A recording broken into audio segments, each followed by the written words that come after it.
What can and what should the United States do?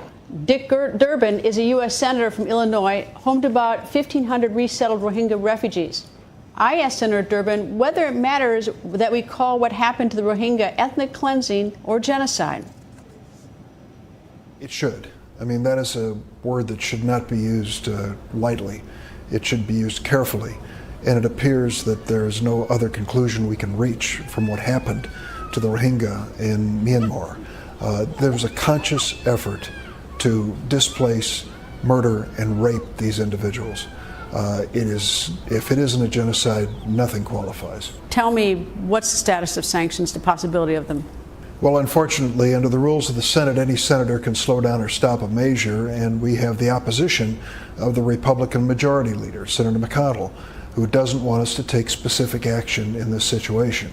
I think he's wrong. We've appealed to him, but he has basically stopped us from enacting legislation. Why? I mean, why would he stop this? Is it because he thinks you shouldn't tack that into a defense authorization bill, or does he think that the U.S. shouldn't impose sanctions? Does he give an explanation? Well, there's always a good reason, and then there's a real reason for what a politician does.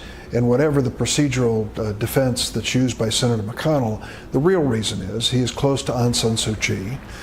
He has said many positive things about her and met with her, and believes that any direct assault on the Burmese military will destabilize the Myanmar situation and put her back in danger again. So that's why we're doing little or nothing when it comes to the Rohingya. Does Aung San Suu Kyi have the power over the Myanmar military? Does she have real authority? I don't know the answer to that. I doubt it.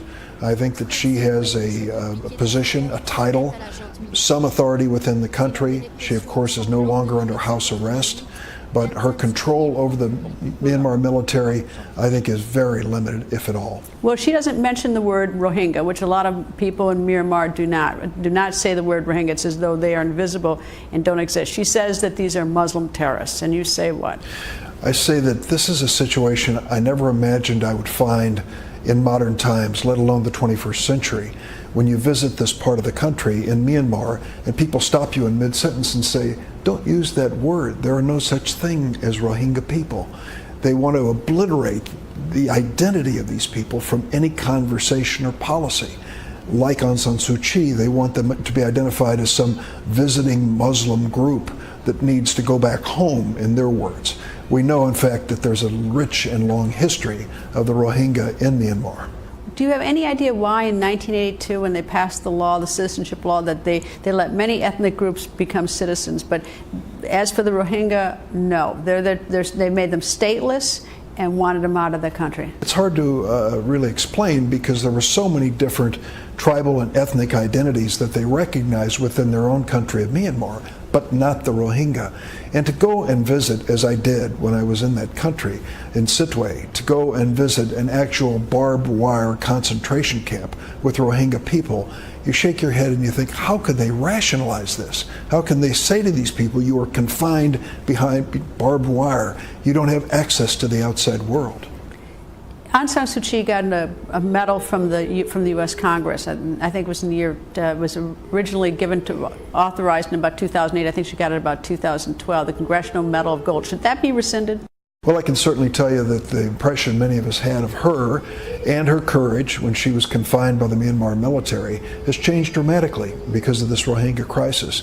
We expected more. We expected her to step up and at least speak out against this atrocity. I don't see sanctions in this instance having a cost to the American taxpayer. I mean, I don't know what the downside is, and maybe you can explain what the downside, what people are saying to you when you propose sanctions. What's the downside? Well, there's very little downside for a nation the size and a nation with the power of the United States when it comes to our economy or the daily lives of our people by imposing sanctions on a very small and relatively poor country.